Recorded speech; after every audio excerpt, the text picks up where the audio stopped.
Baptist Memorial Hospital, Memphis, Tennessee, February 1st, 1968. Thursday morning, 5:01 a.m. The hospital corridors are eerily quiet at this early hour, lit by fluorescent lights that cast everything in a sterile, otherworldly glow. Outside, Memphis sleeps under a blanket of February cold, unaware that inside this hospital one of the most significant moments in music history is about to unfold. Not because of a performance or a recording or a business deal, but because of something far more universal and far more transformative: the birth of a child. Elvis Presley sits alone in the waiting room, wearing a simple black suit that he threw on hastily after Priscilla's water broke at 3:30 a.m. At 33, he is at the height of his fame and influence, but right now he feels smaller and more uncertain than he has since his first recording session at Sun Records. His hands shake slightly as he holds a cup of coffee that has grown cold while he stared at the closed doors that separate him from the most important moment of his life. For 9 months, Elvis has been preparing for fatherhood, but preparing is perhaps too strong a word. He has been anticipating, worrying, imagining, and occasionally panicking about becoming a father. The man who can command the attention of 100,000 people with a single gesture has spent sleepless nights wondering if he will know how to hold a baby, how to comfort a crying child, how to be present for someone who will depend on him completely. Elvis's own relationship with fatherhood is complicated by his relationship with his own father. Vernon Presley was a good man who loved his family, but he was also a man shaped by poverty and struggle, who worked multiple jobs and was often absent, emotionally if not physically. Elvis remembers wanting more connection, more presence, more of the kind of father-son relationship he saw in movies but rarely experienced in real life. The fear that haunts Elvis most is not whether he will love his child. He already knows that love will be absolute and overwhelming. The fear is whether he will know how to show that love, how to translate the intensity of his feelings into the daily actions of good parenting. He has spent his adult life being Elvis Presley the performer, creating a larger-than-life persona that thrills audiences but sometimes feels foreign even to himself. How do you be a father when you're not even sure you know how to be a regular person? Elvis has talked about these fears with Priscilla, who listens with the patience of someone who understands that becoming a parent transforms not just your daily life but your fundamental understanding of yourself. You don't have to be perfect, she has told him repeatedly. You just have to be present. But being present feels like the most challenging thing Elvis could attempt. His career demands constant travel, constant performance, constant attention to the needs and expectations of millions of people who will never know him personally, but who claim ownership of his time and energy. For months, Elvis has been trying to imagine how to balance being Elvis Presley the entertainer with being a father who shows up for soccer games and bedtime stories and all the small, unglamorous moments that create the foundation of a child's security. He has seen too many performers sacrifice their families for their careers, and he has vowed that will not happen to him. But wanting something and knowing how to achieve it are very different things. Now, as he sits in this hospital waiting room, Elvis is haunted by questions that have kept him awake for months. Will I be a good father? Will I know what to do? Will my child love me? Will I be able to give this baby the kind of attention and presence that my career demands I give to millions of strangers? The doors to the maternity ward open, and Dr. T.A. Turman emerges, still wearing his surgical scrubs, his face showing the tired satisfaction of someone who has just successfully delivered a healthy baby. Mr. Presley. Dr. Turman approaches Elvis, who stands immediately, his heart pounding so hard he can hear it in his ears. Is everything okay? Is Priscilla all right? Is the baby? Everyone is fine, Dr. Turman says, with the calm reassurance that comes from years of delivering both good news and bad news. Your wife did beautifully, and you have a healthy baby daughter. Elvis stops breathing for a moment. A daughter? A beautiful little girl. 7 pounds, 6 ounces. Born at 5:01 a.m. on February 1st. For 9 months, Elvis has been unconsciously expecting a son, not because he didn't want a daughter, but because he couldn't quite envision himself as the father of a girl. Sons seemed more straightforward, more within his understanding. Daughters seemed mysterious, requiring a kind of gentleness and protection that terrified him. "A daughter," Elvis repeats, and suddenly his eyes fill with tears. "I have a daughter." Dr. Terman places a hand on Elvis's shoulder. "Would you like to meet her?"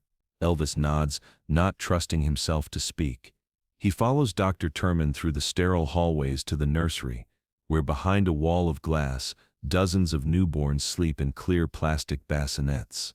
The nurse on duty recognizes Elvis immediately, but maintains professional composure as she leads him to a specific bassinet marked "Baby Girl Presley." And there she is. 8 pounds of pure potential, wrapped in a pink blanket, her tiny face peaceful in sleep. She has dark hair like her father's and delicate features that already hint at the beauty she will become. Her hands are perfect miniatures, fingers so small that Elvis cannot comprehend how anything so tiny can be so complete, so perfect, so utterly real. "Can I?" Elvis starts to ask, then stops, overcome by the magnitude of what he's seeing. "Would you like to hold her?" the nurse asks gently. Elvis nods, and the nurse carefully lifts the baby from her bassinet, places her gently in Elvis's arms. The moment his daughter settles against his chest, something fundamental shifts in Elvis Presley's understanding of himself and his place in the world. She weighs almost nothing, but somehow she feels like the most substantial thing he has ever held. Her breathing is so light he has to watch her chest rise and fall to convince himself she's real. Her skin is impossibly soft, her features so delicate they seem carved by angels. Elvis has held many things of value in his life. Guitars worth thousands of dollars, awards recognizing his achievements, contracts worth millions. But nothing has ever felt as precious or as fragile as this 8-pound person who shares his DNA and will share his name. "Hello, little girl," Elvis whispers, his voice so soft that only she can hear him. "I'm your daddy." As if responding to his voice, the baby opens her eyes for the first time since birth. Dark blue eyes that seem to look directly into his soul, not with the unfocused gaze of a newborn, but with an intensity that stops Elvis's heart. For a moment that feels like an eternity, father and daughter study each other, two souls meeting for the first time but somehow recognizing something eternal and unbreakable. In that instant, Elvis understands something about love that he has never understood before. He has experienced the love of fans, the love of family, the love of a wife, but this is different. This love is not based on what he has done, or who he has become, or how he has performed. This love exists simply because this tiny person exists, and that simple fact rewrites everything Elvis thought he knew about what matters in life. The fear that has haunted him for 9 months, whether he will know how to be a good father, evaporates completely. Looking into Lisa Marie's eyes, Elvis realizes that being a good father is not about having all the answers or being perfect. It's about loving someone more than you love yourself, and that transformation has already happened. It happened the moment she was placed in his arms. "You're going to change everything, aren't you?" Elvis whispers to his daughter, and though he means it as a gentle observation, he has no idea how prophetic those words will prove to be. In that moment, holding his daughter for the first time, Elvis Presley experiences a love more powerful and more transformative than anything he has ever felt. Not the love of fans, not the love of music, not even the love he feels for Priscilla. This is different. This is absolute, unconditional, protective, and completely selfless. This tiny person in his arms doesn't care that he's Elvis Presley. She doesn't care about his fame or his wealth or his talent. She only cares that he's her father, and that simple fact makes him feel more important and more responsible than he has ever felt in his life. The nurse watches this interaction with the professional understanding of someone who has witnessed this moment hundreds of times, but she also recognizes that she is watching something special. Most new fathers are nervous, awkward, unsure how to hold their babies properly. Elvis holds Lisa Marie with the natural confidence of someone who was born to be her protector. "What are you going to name her?" the nurse asks softly. Elvis looks down at his daughter, who has fallen back asleep in his arms, completely trusting, completely peaceful. Lisa Marie, he says, without hesitation. Her name is Lisa Marie Presley. The name comes from Marie, Priscilla's middle name, and Lisa, which Elvis has always thought was the most beautiful name for a girl. But more than that, Lisa Marie sounds like the name of someone special, someone who will make her own mark on the world, someone worthy of being Elvis Presley's daughter. As Elvis holds Lisa Marie, he begins making promises to her that she's too young to understand, but that he will spend the rest of his life keeping. He promises to protect her from the craziness that surrounds his life. He promises to be present for her in ways his own father couldn't always be present for him. He promises to love her unconditionally, whether she chooses to follow in his musical footsteps or become something completely different. Most importantly, he promises to make sure she knows she's loved not because of what she does or accomplishes, but simply because she exists. The nurse gently takes Lisa Marie back to her bassinet, and Elvis watches through the glass as she sleeps, already missing the weight of her in his arms. He stands there for 20 minutes, just watching her breathe, memorizing every detail of her face, trying to process the enormity of what just happened to him. When he finally goes to see Priscilla, he finds her awake in her hospital bed, tired but glowing with the satisfaction of having successfully brought their daughter into the world. "How is she?" Priscilla asks immediately. "She's perfect," Elvis says, sitting on the edge of the hospital bed, taking Priscilla's hand. "She's the most beautiful thing I've ever seen. Are you disappointed that she's not a boy?" Elvis looks at Priscilla with surprise. "Disappointed? Priscilla, I've never been less disappointed about anything in my life. She's exactly who she's supposed to be." "What did you think when you first held her?" Elvis considers the question, trying to find words for an experience that seems beyond language. "I thought that for 33 years I've been living my life for myself. My career, my music, my success, my happiness. And the moment I held Lisa Marie, I realized that none of that matters anymore. She matters. Taking care of her matters. Being the kind of father she deserves matters. Everything else is just details." Over the next 3 days, while Priscilla recovers and Lisa Marie adjusts to life outside the womb, Elvis spends every possible moment at the hospital. He learns how to change diapers, how to feed a baby, how to hold her when she cries. But more than learning practical skills, he learns how to be present in a way he has never been present before. Elvis has spent his adult life being pulled in dozens of directions: recording sessions, concerts, movie shoots, business meetings, interviews, appearances. His attention has been fragmented, divided among competing demands and opportunities. But when he holds Lisa Marie, everything else disappears. The only thing that matters is this tiny person who depends on him completely. The paparazzi gather outside the hospital, hoping for photos of Elvis with his new daughter, but Elvis refuses to allow any media coverage. This is not a publicity opportunity or a career moment. This is private, sacred, protected. Lisa Marie will have enough exposure to the spotlight as she grows up. For these first days of her life, she belongs only to her family. When they finally bring Lisa Marie home to Graceland, Elvis insists on carrying her from the car to the house himself. As he walks through the front door with his daughter in his arms, he feels the weight of responsibility settling on his shoulders like a mantle he will wear for the rest of his life. Graceland, which has always been Elvis's sanctuary from the public world, becomes even more important now. It's not just his retreat, it's Lisa Marie's home, the place where she will grow up, the environment he will create to nurture and protect her.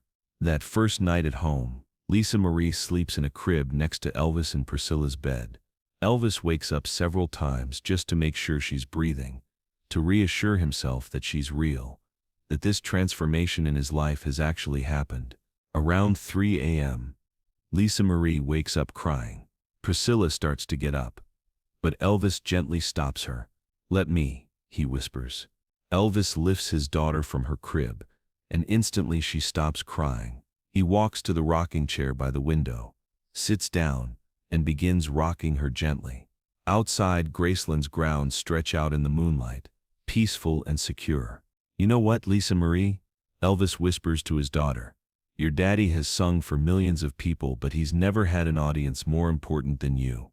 And from now on, everything I do, I'm going to think about how it affects you first." As he rocks his daughter, Elvis begins humming "Love Me Tender," the same song he used to sing to Priscilla. But now it takes on new meaning. This is a lullaby for his child, a promise of gentle love and protection. Lisa Marie falls asleep in her father's arms, and Elvis continues rocking, continues humming, understanding that this moment, 3 a.m. in a rocking chair at Graceland, holding his sleeping daughter, is the most important performance of his life. In the years that follow, Elvis will indeed be transformed by fatherhood. He will turn down tour dates to be present for Lisa Marie's important moments. He will modify his recording schedule to spend more time at home. He will create a playground at Graceland and personally teach Lisa Marie to ride a horse, to play piano, to appreciate music not as a business but as pure joy. The changes will be visible to everyone in Elvis's circle. Before Lisa Marie, his schedule was determined by career opportunities. After Lisa Marie, every professional decision is filtered through, how will this affect my time with my daughter? Elvis will begin insisting on contract clauses limiting time away from home. He will turn down lucrative tours that keep him on the road for months. He will choose Memphis recording sessions over Los Angeles or Nashville, specifically so he can sleep in his own bed and see Lisa Marie every morning. The transformation extends beyond scheduling to how Elvis understands his purpose. For the first time, he has someone who needs him more than his fans, someone whose well-being matters more than career success. This creates a new center of gravity, pulling him toward the quieter but more meaningful work of being a present father. Elvis will also become fiercely protective of Lisa Marie's privacy. Despite constant media requests, he will rarely allow her to be photographed or interviewed. He understands the price of fame, and is determined Lisa Marie will have the option to be a private person if she chooses. Most importantly, he will discover that being Lisa Marie's father gives his life a purpose and meaning that transcends anything he achieved as Elvis Presley, the performer. The applause of crowds will never compare to the sound of his daughter's laughter. No award will ever matter as much as the moment Lisa Marie says her first word, "Daddy." Elvis will also find that fatherhood makes him a better performer in unexpected ways. The depth of love he feels for Lisa Marie will inform his music, adding emotional authenticity to songs about love and loss. Audiences will sense something different after 1968, a gravitas that comes from understanding unconditional love. The most significant change will be in Elvis's relationship with mortality. Before Lisa Marie, he lived with the invincibility of youth and success. After Lisa Marie, he becomes acutely aware that his time is limited, that every moment away from his daughter is irreplaceable.